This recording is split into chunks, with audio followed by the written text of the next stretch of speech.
चूँकि इसमें ये तासुर दिया गया है कि शहबाज शरीफ और उसका खानदान मनी लॉन्ड्रिंग में मुलव्वस है और इसके दामाद ने डिफिट जो कि ब्रिटिश टैक्स पेयर के पैसों से आया हुआ पैसा था उसके अंदर खुटबुद की, इसलिए ये डेफेमेशन हो सकती है अगर डेली मेल अपनी स्टोरी को क्वालिफाई नहीं कर पाता। अस्सलाम वालेकुम। प्रोग्राम दो राय के साथ मैं हूं असद खान और मेरा साथ देंगे इफ्तिखार शिराजी साहब। 2017 में काफ़ी तशवीशनाक तसलसल देखने को मिला जिसमें पैनमा केस के मुतालिक हर दिन कोई ना कोई नई सुर्खी हुआ करती थी और चाहे पाकिस्तान तहरीक इंसाफ हो या तब जो सबसे बड़ी सियासी जमात थी और हुकूमत को फॉर्म कर चुकी थी पाकिस्तान मुस्लिम लीग नवाज, उनके मेंबरान हर दिन अदालत के बाहर बयानात दिया करते थे। डिस्कशन होती थी कि पलड़ा किसका ज़्यादा भारी है, फैसला किस तरह आएगा, किस जज ने क्या कहा। और हालांकि आला अदालतों की जानिब से कई बार ऑर्डर हुए कि कोई ज़्यादा गैर ज़रूरी उस तरह का तासुर ना दिया जाए जिससे जो इंसाफ है या जो इस तरह का जुडिशल प्रोसेस है उसको किसी तरह से मुतासर किया जाए। उसके बावजूद सियासी जमातों ने डिस्कशन ना सिर्फ की, डिस्कशन की भी जा सकती है जुडिशल प्रोसीडिंग्स के मुतालिक, लेकिन उसमें हमेशा एक आंसर हुआ करता था कि कौन जीतेगा कौन हारेगा। वो सिलसिला ख़त्म नहीं हुआ।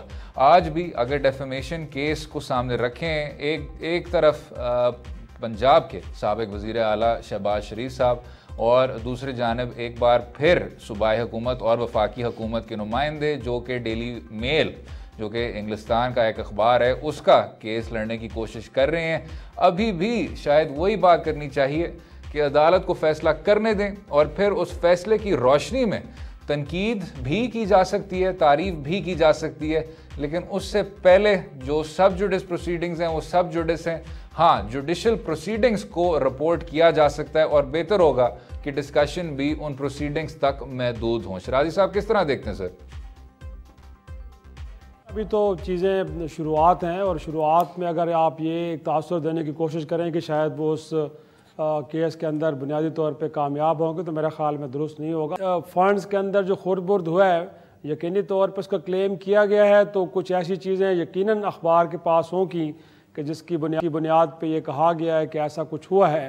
तो मेरा ख्याल में अगर ये तासुर नून लीग की क़यादत दे रही है कि शायद प्राइमरीली उनके ऊपर मनी लॉन्ड्रिंग का ये इल्ज़ाम था और कम अज़ कम इब्तदाई समात के अंदर ये चीज़ साबित नहीं हुई, तो मेरा ख्याल में कि ये दुरुस्त नहीं होगा। बुनियादी तौर पे तो वो मदरजात हैं उस मजमून के या ख़बर के कि जिसके अंदर ये कहा गया है कि बुनियादी तौर पे जो बरतानवी हुकूमत की जानिब से एक फ़ंड दिया गया तो उस फ़ंड के अंदर भी गोया के खुर्द-बुर्द हुई है और जिस तरह उसको इस्तेमाल किया गया है उससे तासुर मिलता है कि उसका कोई फेयर या मेरिट के ऊपर इस्तेमाल नहीं हुआ। तो अभी तो मामला आगे बढ़ रहे हैं। इब्तदाई समात में यहाँ पे भी आपने असर देखा है कि बाज़ औक़ात जब रिमार्क्स आते जज साहबान के तो तासुर ये मिलता है कि शायद किसी एक फरीक की तरफ चीज़ें बढ़ रही हैं और शायद उनकी फेवर में फ़ैसला आएगा, but at the end of the day हम देखते हैं कि फ़ैसला यकसर मुख्तलिफ होता है जो रिमार्क्स आ रहे होते जजेस की जानिब से। तो यहाँ पर अगर हम ये कहें कि कोई इसका फ़ैसला हो गया है और जो इब्तदाई एक तरह से आउटकम आया है उसकी बुनियाद पे हम ये अखज़ कर लें कि शायद मियाँ शहबाज शरीफ साहब बरतानी अदालत में कई मुकदमा जीत गए हैं, तो मेरा ख्याल में ये कबल अज़ वक्त होगा। तो इसी पर जनाब आपने बिल्कुल दुरुस्त फरमाया, डिस्कशन इस तरह आप करेंगे तो ज़रूर, लेकिन अगर आप उस तरह का तासुर दें तो वो फिर भी प्रेमेच्योर होगा। जो अब आपने देखा सर, शहजाद अकबर साहब ने फिर कहा कि जो पाकिस्तान मुस्लिम लीग नवाज के नुमाइंदे हैं वो डिसइंफॉर्मेशन का कैंपेन और अभी भी डिसइंफॉर्मेशन की वजारतें चला रहे हैं। तो क्या हम एक बार फिर जनाब अपनी सियासत को उसी अदालती तनाजुर के ज़रिए नहीं देख रहे? मेरे ख्याल में पाकिस्तान में ये बड़े अरसे से एक रिवाज सा बन गया है कि अब मुकदमात अदालतों से ज़्यादा मीडिया में लड़े जाते हैं। बिल्कुल। और परसेप्शन बनता भी वहीं से है। लोग किसी के बारे में उसको मुजरिम या उसको बेगुनाह जो समझते हैं वो थ्रू मीडिया है, जो कुछ चल रहा होता है उसी की बुनियाद पर सारा ये परसेप्शन बनता है। तो मेरे ख्याल में मजबूरी है दोनों जमातों की। पहले मरले पे तो जो एक मजमून आया था उस मजमून की हम बार बार कहते हैं कि हुकूमत को ओनरशिप नहीं लेनी चाहिए थी। एक बरतानवी अखबार के अंदर कोई मजमून आया, कोई खबर आई तो क्या ज़रूरत थी आप उसकी जो है वो ओनरशिप ले रहे हैं। इसी तरह जिस तरह ब्रॉडशीट के सरबराह का एक सोशल मीडिया पे इंटरव्यू आया और उसकी ओनरशिप गवर्नमेंट ने ले ली, कल को ये चीज़ें अगर साबित नहीं होती या अदरवाइज साबित होती हैं तो फिर हुकूमत कहाँ खड़ी होगी। तो खुद थोड़ा सा हुकूमत को भी देखना चाहिए कि हर चीज़ की ओनरशिप लेना जो भी माजी के हुक्मरानों से जुड़ी हो, ये कोई दुरुस्त रवैया नहीं और है। इस पे जनाब जो हैरत अंगेज चीज़ थी शराजी साहब ब्रॉडशीट के हवाले से कि जो वो साहब थे कावे मुसावी जो कि बाद में ब्रॉडशीट के मालिक बने थे, वो जो बात कर रहे थे वो ना तो मुस्लिम लीग नवाज़ के हक़ में जारी थी, हालांकि मुस्लिम लीग नवाज़ ने उन बातों को ऑन किया, और ना तो पाकिस्तान तहरीक इंसाफ के हक़ में जारी थी, हालांकि वो वही मुसावी साहब की बातों को बार बार दोहराते थे। मुसावी साहब ने कहा कि ना सिर्फ मुस्लिम लीग नवाज़ के कायद के एक नुमाइंदे ने मुझे रिश्वत देने की कोशिश की, साथ में ये भी कहा कि पाकिस्तान तहरीक इंसाफ पूरी तौर पर नाकाम हो रही है अपनी इन कार्रवाइयों में। तो किस तरह देखते हैं जनाब? मेरा ख्याल है वही बात हम जो कर रहे थे वो यही है कि बुनियादी तौर पे सारे मामले से हुकूमत को बिलखसूस अपने आप को अलग रखना चाहिए था। माजी की ट्रांजैक्शंस थी, अगरचे कुछ चीज़ें जो है वो इस दौर में भी हुई, 2018 के अंदर इस हुकूमत ने भी जो बाकी ईमानदार हुकूमत थी उसकी अप्रूवल दी जो जिनकी पेमेंट्स हुई, लेकिन मैं समझता हूँ कि ये सारे के सारे माजी के इक़दाम थे।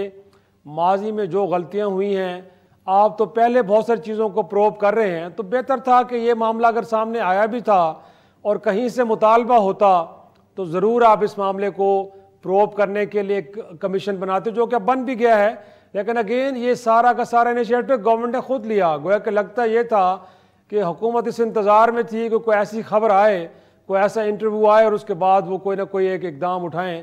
तो ये मेरा ख्याल में दुरुस्त नहीं है। इससे तासुर ये मिलता है कि जो अपोजिशन को विक्टिमाइज़ करने की या उनके खिलाफ एक मरबूत कैंपेन चल रही है, शायद उसमें एक नया एपिसोड का इजाफा है, तो ये नहीं होना चाहिए।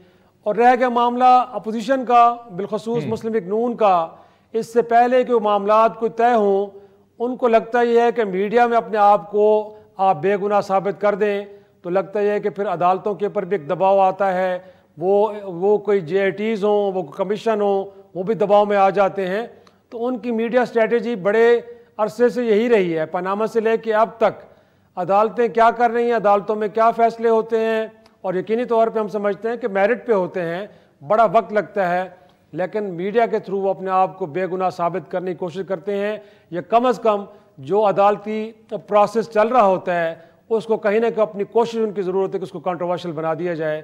और आपने देखा भी है कि माजी में जो पनामा केस चला है, फ़ैसले आए हैं, और मैं हैरान होता हूँ कि नून लीग की क़यादत पहले तो अगर देखा जाए कि जब ये मामला आया था तो उस वक्त की जो अपोजिशन थी तहरीक इंसाफ, उनका मुतालबा ये था कि इस मामले की तहकीकात होनी चाहिए, वो FIA के थ्रू होनी चाहिए, वो NAB के थ्रू होनी चाहिए। लेकिन ख़ुद वो मामला अदालतों में लेके गए, और जब अदालतों ने इस मामले को डिसाइड किया, उसके ऊपर फैसला दिया, तो फिर उन्हीं अदालतों के ऊपर उंगलियां उठाई जा रही थी कि शायद उनको कहीं और से फैसले बताए जा रहे थे। उसमें उन्होंने कहा था कि आप जुडिशल कमीशन एक फॉर्म कर लें, लेकिन फिर उनको असल में शायद आप कहें कि बदकिस्मती थी, जो जुडिशल कमीशन में उन्होंने साबिक जजेस को नामजद किए थे, 5 के 5 जजेस ने उस बात को मुस्तरद कर दिया था और कहा था कि हम नहीं आएंगे।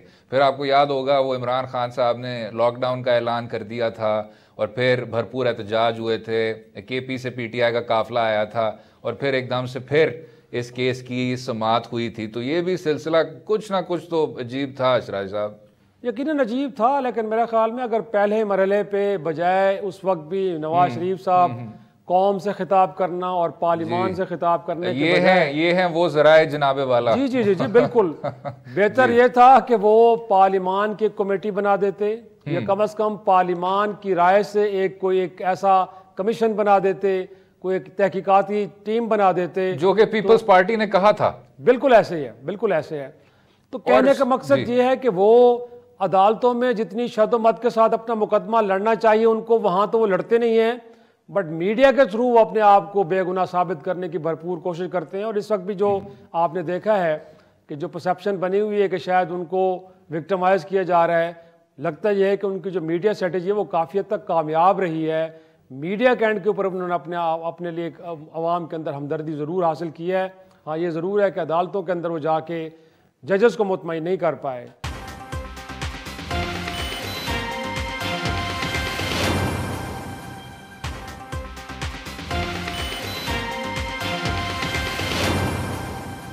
शिराजी साहब, तवील साहब की तजर्बा आप रखते हैं। अब जब इस तरह की डिस्कशन होती है तो शायद मीडिया का किरदार भी काबिल तवज्जो है। आपने देखा होगा जब पैनामा की सारी रिपोर्टिंग हो रही थी तो मुख्तलिफ सुर्खियाँ आया करती थी कि जी ये आदमी बरी हो गया है, इसको क्लीन चिट मिल गया है। और ये तब था जब 20 अप्रैल को फ़ैसला आया और 28 जुलाई को दूसरा फ़ैसला आया। तो ये बताइएगा सर कि अब जब इस तरह की डिस्कशन हो रही है डेफेमेशन केस के हवाले से, या इससे पहले आपने देखा होगा जो इमरान खान के ख़िलाफ़ पार्लियामेंट पे हमले का केस था और पीटीवी हमला केस था, तो उसी तरह की आपने पार्टिज़ान किस्म की मीडिया रिपोर्ट्स देखी। मीडिया को क्या किरदार अदा करना चाहिए सर, जिसमें आपको ये चीज़ वाज़े एक तरह से आप पढ़ सकते हैं कि कुछ सब्र और तहम्मुल से रिपोर्टिंग की गई हो और आप एक मॉडरेट किस्म के कंक्लूजन तक पहुंचे हो फैसला पढ़ने के बाद? अगर आप अकॉर्डिंग टू बुक जाएं तो जाहिर सी बात है, मीडिया एथिक्स तो आपको यही कहते हैं कि आपने बड़ा इम्पार्शल हो के फैक्ट बेस्ड रिपोर्टिंग करनी है और आपके जो एनालिसिस हैं, जो तज्ज़िये हैं, वो भी किसी तासुब के बग़ैर फैक्ट्स की बुनियाद पे होने चाहिए और आपने डॉट्स को कनेक्ट करना होता है। इसके अलावा आपका कोई काम नहीं है। लेकिन बदकिस्मती से पाकिस्तान के अंदर, बिलखुसूस दुनिया में भी ऐसा होता है। मैं ये नहीं कहूँगा कि सिर्फ पाकिस्तान वो मुल्क है जहाँ पे मीडिया के अंदर हमें इस तरह का कोई लोग नज़र आते हैं कि जो बहरहाल कोई एक मखसूस लाइन ले रहे होते हैं या किसी एक एजेंडे को लेकर चल रहे होते हैं। तो यकीनी तौर पे ये तो है। और पाकिस्तान में हमने गुज़रे बरसों में देखा है कि एक बड़ी वाज़ेह डिवाइड हमें न सिर्फ मीडिया पर्सनल के अंदर बल्कि लगता ही है कि मीडिया हाउसेस भी कहीं ना कहीं हमें डिवाइड नज़र आते हैं। आप देखते हैं कि कोई एक मखसूस लाइन एक मीडिया हाउस ले रहा है, दूसरा मीडिया हाउस एक और लाइन ले रहा है। तो मेरे ख़्याल में ये चीज़ें चल रही हैं। लेकिन बिलखुसूस जैसे आपने कहा कि अदालती मामलात में जब मामलात ये हों कि जहाँ पे बहुत सारे ऐसे केसेस के जिनका एक बड़ा इम्पेक्ट हो, जिसका जो आप कह सकते हैं कि असर पूरी कौम के लिए, पूरे मुल्क के लिए हो, तो फिर वहाँ पे फिर आपको मेरे ख़्याल में बड़ा इम्पार्शल रह के काम करना चाहिए। तो जो आज आपको ये दरार नज़र आ रहा है, एक जानिब जो मीडिया हाउसेस हैं जो कि काफ़ी क्लियरली प्रो पीटीआई हैं, प्रो हुकूमत हैं, और दूसरी जानिब वो मीडिया हाउसेस जिनकी दिल में हिज़्ब इख्तिलाफ़ की जो क़ुव्वतें हैं उनके लिए नरमी है। अगर आप इससे 5 साल पहले चले जाएँ तो एग्जैक्ट वही मीडिया हाउसेस हैं, लेकिन अपोजिशन का और हुकूमत वक्त का जो किरदार था वो सिर्फ रिवर्स हुआ था। लेकिन वो तब भी उन्हीं सियासी जमातों की हमायत कर रहे थे। हाल तो मेरे ख्याल में इस मुल्क के अंदर इदारे तो बनाए गए हैं। आप अगर इस मुल्क के अंदर बिजनेस कम्युनिटी की बात करें तो भी हम कहते हैं कंपटीशन कमीशन के नाम पे एक ऐसा इदारा है जिसका काम यही है कि उन्होंने कोई ऐसी मोनोपोली कायम नहीं होने देनी, कार्टेलाइजेशन नहीं होने देनी।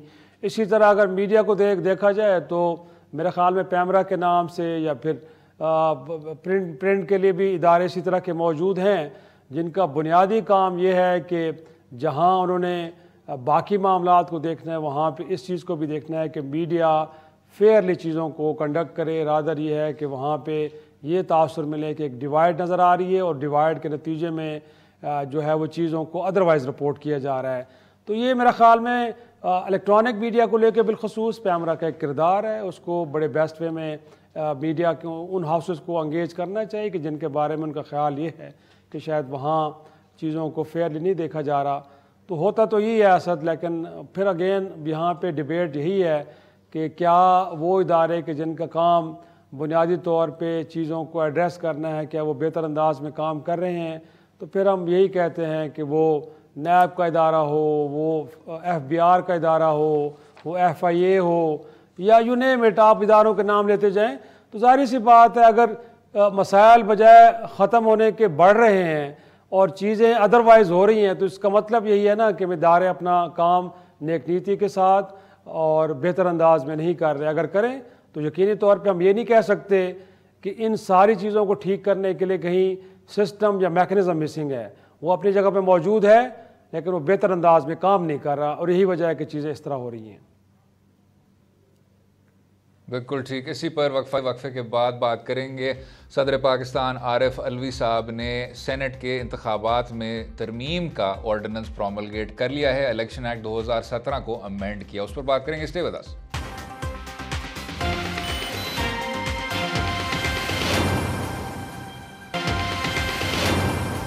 वेलकम बैक टू दोहरा। बहुत देर से बात हो रही थी सेनेट के इंतखाबात के हवाले से, और हुकूमत वक्त का शुरू में मौक़िफ़ यही था कि आइन में तरमीम लाने के बजाय इलेक्शन एक्ट 2017 को बदला जा सकता है एक ऑर्डिनेंस के ज़रिए, जो कि बाद में एक एक्ट ऑफ पार्लियामेंट की शक्ल में पास किया जा सकता है। लेकिन हुकूमत का कहना था और अटॉर्नी जनरल फॉर पाकिस्तान की ये राय थी कि बेहतर होगा कि तमाम सियासी जमातों को साथ लेके चलने के लिए और तमाम कॉम्प्लेक्सिटीज़ को नुमायाँ करने के लिए अदालत उज़्मा में एक रेफरेंस दायर कर दिया जाए, उसकी एडवाइज़री दायरे इख्तियार में, और दूध का दूध पानी का पानी हो जाए। लेकिन उससे हट कर अब हालांकि अदालत उज़्मा में प्रोसीडिंग का आगाज़ तो हो गया, हुकूमत वक्त ने अपना जो शुरू में ही मौक़िफ़ था उस पर डट के इलेक्शन एक्ट 2017 को तरमीम करने की ना सिर्फ एक ऑर्डिनेंस प्रोमलगेट कर दिया है, जिसको अब सदर पाकिस्तान आरिफ अलवी साहब ने उस पर असेंट कर दिया है, लेकिन साथ में दूसरी जानिब अगर आप बात सुनेंगे डेप्यूटी चेयरमैन सेनेट नसलीम मांडवीवाला साहब की, पाकिस्तान पीपल्स पार्टी की सीनियर लीडरशिप की, तो वही बात है कि हमें कंसल्ट नहीं किया गया, आप सियासी कुव्वतों को साथ लेके नहीं चल रहे, और कानून साजी का बुनियादी नुक्ता यही है कि सर जोड़ के इस तरह के कवानीन के प्रोज एंड कॉन्स को डिबेट किया जाए पार्लियामान के ऐवानों में। ज़रा सुन लेते हैं कि आरिफ अलवी साहब का ही इन्हीं ऑर्डिनेंसेस के मुतालिक क्या ऑर्डिनेंस फैक्ट्री बना ली है हम। ऑर्डिनेंस फैक्ट्री इस वजह से बनी है, मैं पार्लियामेंट से पूछ रहा हूँ, अच्छा हुआ आपने सवाल कर लिया कि कानून नहीं क्यों नहीं पास कर रहे, ये मुल्क बगैर कानून के चलेगा? आप पूछ रहे हैं, मैं पूछ रहा हूँ, ये कानून के बगैर चलेगा मुल्क? कानून बनाओ। Why don't you work? Why are they fighting it out all the time? They're throwing the kitchen sink at each other. ठक ऑर्डिनेंस देते हैं ना, इससे हमारी जमहूरियत की सेहत हमें पता लगती है कि कितनी अफसोसनाक कैफियत है पार्लियामेंट की। Do you agree? I am saying it. They should come make laws यार। अब ये ऑर्डिनेंसेस आए तो जल्दी से डेलिब्रेट करके इनको कानून बनाओ यार। Show to the world that you are there to make laws. What I am saying is अगर कानून नहीं बनाएंगे तो मुल्क बंद कर दें क्या? पार्लियामेंट की जिम्मेदारी है कानून बनाए यार, आपस में लड़ते रहते हैं, कानून बनाए, ऑर्डिनेंस की जरूरत नहीं पड़ेगी। इसी मौजू पर हमें ज्वाइन कर रहे हैं सीनियर तज्ज़ियाकार इम्तियाज़ गुल साहब। इम्तियाज़ साहब, आपने अभी सुना आरिफ अलवी साहब ने तो तमाम ओनस डाल दिया पार्लियामान पे कि क्योंकि आप काम नहीं कर रहे तो सदर को इस तरह ऑर्डिनेंसेस प्रोमलगेट करने पड़ रहे हैं। किस तरह देखते हैं जनाब इस लेटेस्ट ऑर्डिनेंस की रोशनी में? देखिए, तो बड़ी बात वाज़ेह थी शुरू से कि अगर असम्बली के अंदर काम नहीं होगा, बहस मुबाहिसा नहीं हो पाएगा और महज तनकीद बराए तनकीद या अपोजिशन बराए अपोजिशन होगी, तो हुकूमत को ये रास्ते अख्तियार करना पड़ेगा। आइन इस रास्ते की इजाज़त देता है, कतई नज़र इसके कि तमाम सियासी जमातें जब वो इक़्तिदार में नहीं होती तो दूसरी जमातों पे ऑर्डिनेंस के ज़रिए हुकूमत चलाने का इल्ज़ाम लगाती हैं। चाहे पीपल्स पार्टी, चाहे नवाज शरीफ की हुकूमत थी, हर हुकूमत में बेशुमार ऑर्डिनेंस जारी हुए हैं, और मेरा ख्याल है कि अब तो बात बिल्कुल वाज़ेह हो गई है। और अगर सुप्रीम कोर्ट के चीफ जस्टिस साहब को भी अगर सामने रखें उनकी राय को, तो उन्होंने भी ये मेरा ख्याल इशारतन कहा है कि अगर चार्टर ऑफ डेमोक्रेसी के तहत ओपन बैलेट का फैसला किया गया था और इस पर इत्तेफाक किया गया था दोनों जमातों के दरमियान के ओपन बैलेट होना चाहिए जितने भी अहम वोट होते हैं, तो इसमें फिर अब इनको मसला क्या आ रहा है? मतलब महज अपोजिशन बराए अपोजिशन की वजह से उन्होंने तमाम जो 2 दिन कार्रवाई हुई बड़ी अफसोसनाक है। दोनों जमातों की तरफ से ये मार धाड़ जो हो रही है कोई अच्छा तासुर नहीं है, लेकिन बहरहाल हुक्मरान जमात है, उनके जो भी इख्तियार में होगा आइन के तहत, कानून के तहत, तो वो उनकी सवाबदीद है।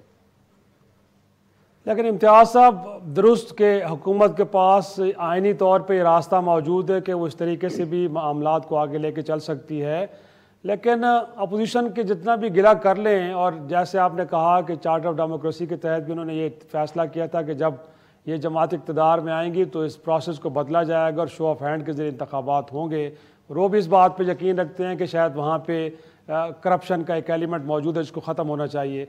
लेकिन इस वक्त तो आपको हुकूमत का रवैया लगता है अपोजिशन को अंगेज करने का, क्योंकि सर कहते हैं पार्लिमानी डेमोक्रेसी के अंदर अपोजिशन दूसरा गाड़ी का पहिया होता है, उसके बगैर तो आप आगे नहीं बढ़ पाते। तो अपोजिशन को अंगेज करने के हवाले से आपको लगता है कि हुकूमत की स्ट्रैटेजी ठीक है, बेहतर अंदाज में बढ़ रही है, या इसमें कुछ बेहतरी लाने की ज़रूरत है?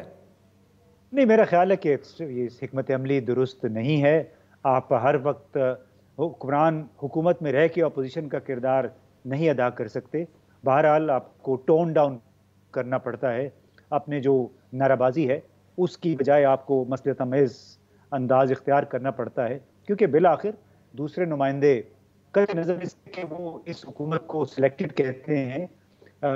इस हुकूमत को बहरहाल ये सोचना चाहिए कि दूसरे नुमाइंदे भी मुंतखब होके आए हैं, बिल्कुल ऐसे ही जैसे ये मुंतखब होके आए हैं। तो ज़्यादा जिम्मेदारी मैं समझता हूँ हुकूमत पे होती है इस किस्म की सूरत हाल को न्यूट्रलाइज करने के लिए, एंगेजमेंट के लिए और ज़्यादा से ज़्यादा राह हमवार करने के लिए पार्लियामान के अंदर कानून साजी के लिए। ये भी मैं जानना चाहूँगा कि एक तरफ तो हुकूमत सुप्रीम कोर्ट में चली गई, दूसरी जानिब आप ऑर्डिनेंस की तरफ कदम उठा लिया, तो ये स्टेट ऑफ कन्फ्यूजन कहीं आपको लग रही है हुकूमत के एंड पे, या पार्लियामान में बिल ले जाना बुनियादी तौर पे अपोजिशन को एक्सपोज करना और पॉलिटिकल पॉइंट स्कोरिंग की कोशिश थी? और साथ इस जुड़ा एक सवाल और भी करूँ सर कि अगर आप मामला सुप्रीम कोर्ट पे ले गए हैं और अगर अदालत ने कुछ ऐसा फैसला दे दिया कि जिसमें कहा गया कि कानून साजी करनी पड़ेगी, तो सर इस दौरान जो सेनेट का इलेक्शन हो चुका होगा उसकी हैसियत आपके ख्याल में लगता नहीं कि कंट्रोवर्शियल हो जाएगी? देखिए, हुकूमत को ये काम नहीं करना चाहिए था। मालूम नहीं उन्हें किस चीज़ की जल्दी है, कुछ इंतज़ार कर लेते, सुप्रीम कोर्ट की तरफ से फैसला आ जाता, उसके बाद अपनी आइंदा हिकमत अमली इख्तियार कर लेते।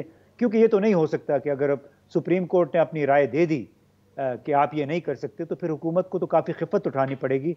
तो मेरा ख्याल है इनको नहीं करना चाहिए था। मालूम नहीं किस बात की जल्दी थी, पॉइंट स्कोरिंग थी शायद, जो 2-3 दिन काफ़ी हंगामाराई हुई उसकी बुनियाद पे हुकूमत ने सोचा होगा कि इसको तमाम मामले को एक ऑर्डिनेंस के ज़रिए बुलडोज कर दें तो बेहतर होगा, ताकि इस तरह अपोजिशन भी डिफेंसिव पे चली जाए। लेकिन मैं नहीं समझता कि इस पर कोई बहुत ज़्यादा ये अच्छा शगुन है हमारे पार्लियामानी जमहूरियत के लिए। इसी पर वक्फा लेंगे, वक्फे के बाद गुफ्तगू जारी रहेगी। इम्तियाज़ गुल साहब के साथ गुफ्तगू जारी रहेगी। Stay with us.